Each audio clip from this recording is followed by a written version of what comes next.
I'm Dr. Abdul Raoof-Moosa. I'm a family physician and also a wound care and hyperbaric medicine specialist.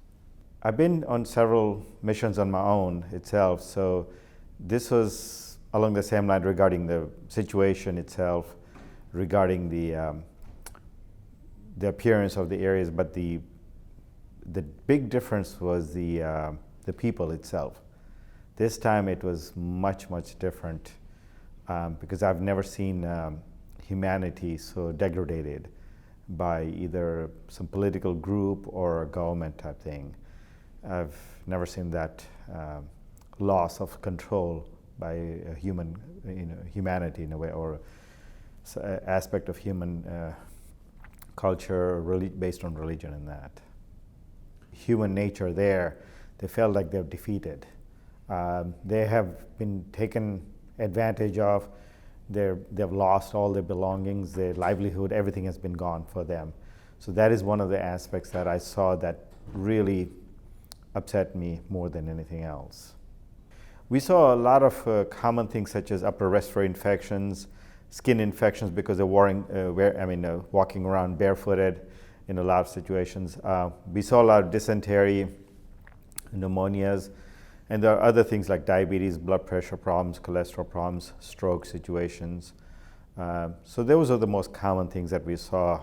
There were some rare things that I've not seen since medical school in my medical books. We saw vitamin deficiency, one thing called rickets, and the other thing with the vitamin where it causes cracking of the angle of the mouth area.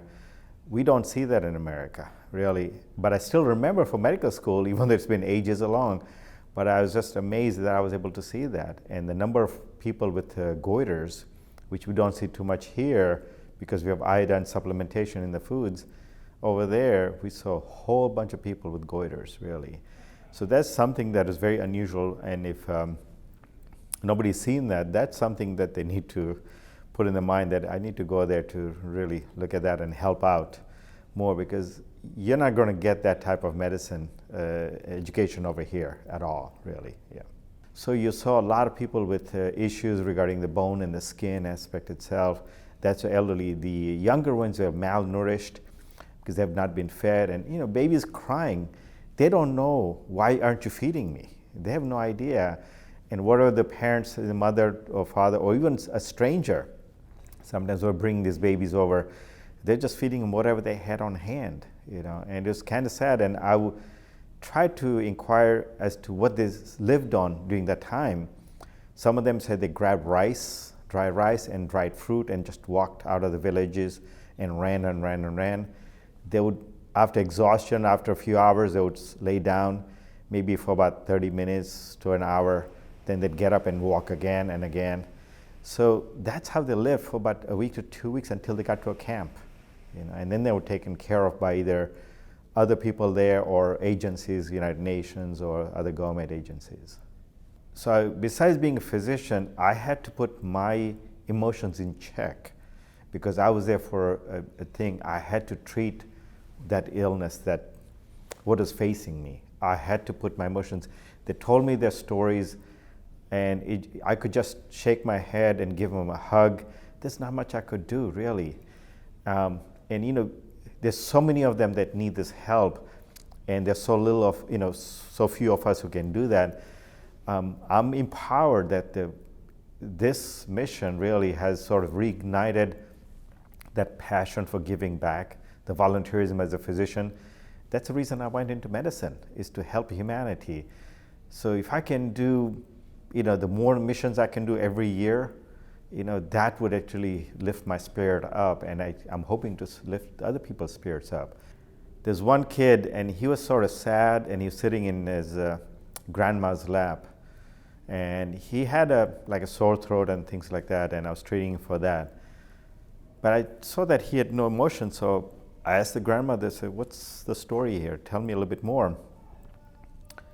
She said, "He's still waiting for his parents." I said, "Well, how long has it been?" "It's been a year."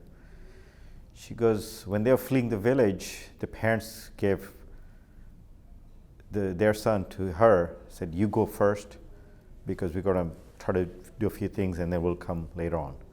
But we see what's happening and it's a lot of word out there, so you go ahead and go right now, because it's going to take you some time for walking there. We'll be able to catch up with you faster.